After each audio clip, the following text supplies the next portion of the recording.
Hi, this is Randy Unger. Welcome back to my video blog. I'm with the Imagine Real Estate Group here at Keller Williams. And I wanted just to hit a couple of highlights here with regards to some tax information since we are in tax season. First of all, let's talk about the fiscal cliff. On January 1st, we all know that both the Senate and House passed H.R. 8 legislation to avert the fiscal cliff. The bill was, of course, signed into law by President Obama on January 2nd. Now, what are the summary of real estate related provisions in that bill? Real estate tax extenders. The mortgage cancellation relief is extended for one more year to January 1st. On my last video blog, I talked about the Homeowner Debt Relief Act, how it was expiring the end of the year, and how don't be surprised if we do extend that, and that of course did happen. Because of the Mortgage Forgiveness Debt Relief Act, homeowners who then get their mortgage debt forgiven either through a short sale or loan modification won't be taxed on the amount forgiven up to $2 million. Guys, if you know of someone who needs to do a short sale and needs to get out from underneath the home, by all means call me and let me know who they are so I can help them out. Okay, other news. The legislation extends dozens of other tax cuts that have expired or were set to expire at the end of this last year, including one that extends homeowners' ability to deduct the cost of mortgage insurance on qualified personal residence. There's also the deduction for mortgage insurance premiums for filers making below $110,000, which of course was extended as well. Let's move on to capital gains. Capital gains rate stays at 15% for those in the top $400,000 as an individual and $450,000 if you're filing for a joint return. After that, any gains above those amounts will be taxed at a 20% rate. The $250,000 for individual, the $500,000 exclusion for sale of a principal residence remains in place. So good news on that. Estate tax. The first $5 million in individual estates and $10 million for family estates are now exempted from the estate tax. After that, the rate will be 40%, up from 35%. Of course, that exemption amounts are indexed for inflation. Lastly, permanent repeal of the P's limitations for 99% of taxpayers. So under this agreement, the so-called P's limitations that reduce the value of itemized deductions are permanently repealed for most taxpayers, but will be reinstituted for high-income filers earning, of course, more than $250,000 or joint filers earning more than $300,000. So there you have it for a highlight of the news and the taxes. Now I want to move on to the real estate market. Okay, so on to real estate market news. The median price for North County home sales, attached and detached, decreased $425,000 in December of 2012 compared to $410,000 in November of 2012. Year-over median prices in North San Diego County jumped 18.25% compared to $414,000 reported in December of 2011.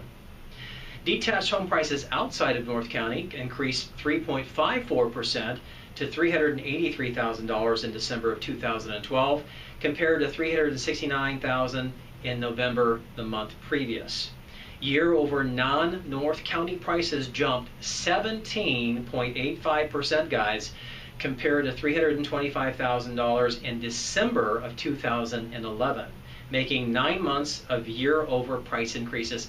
I think we're seeing a trend here. Prices are going up. If you're in the market to purchase something or invest into something, now is the time to make your move. Interest rates are great. Now let's move on to attached home prices. Okay, these are your townhomes, twin homes, condos. So the attached home prices in North County increased 4.67% to $280,000 in December of 2012, compared to $267,000 in November of the previous month. Non-North County did make a slight decrease in December from the month previous. Overall, the number of North San Diego single-family detached listings, this is the inventory level now, decreased of almost 15% in December of 2012. Now, compared to the previous year, it had dropped. Inventory levels have dropped 44.65% year over compared to December of 2011. So here we've got a lot of demand, we have low inventory, we have prices going up, and so if you are in the market to sell, boy, it's a great time to sell. If you're wanting to go up, move up in size, now is the time to make your move. Let's just hit just a couple of the highlights in terms of median prices in North County. December of 2012, we ended the year at $489,500. I just mentioned that, an 18.25% percentage change or increase. East County, $339,000, a 14.53% increase from the year previous. South County, $359,000, a 14.27% increase. And then the metro area, we had $452,500, a 26.22% increase. We take all of that into account. All of San Diego County, $420,000 was the average, or the median price, an 18.33% increase. Guys, last weekend I was at a festival. I took a survey, kind of an impromptu survey, and I would say 95% of everyone I talked to said, hey, yeah, we believe prices are going up. So what does this mean for 2013? Continue to watch prices go up steadily. So again, if you're wanting to upsize, then the longer you wait in your home, yes, you'll get a little bit more money, but then if you're looking to go up in price, up in size, then you're actually going to be losing a little bit of ground because you're going to be buying up, if that makes sense. If you have any other questions, feel free to drop me an email or give me a call at 858-353-4659. Thanks for listening. We look forward to talking with you soon.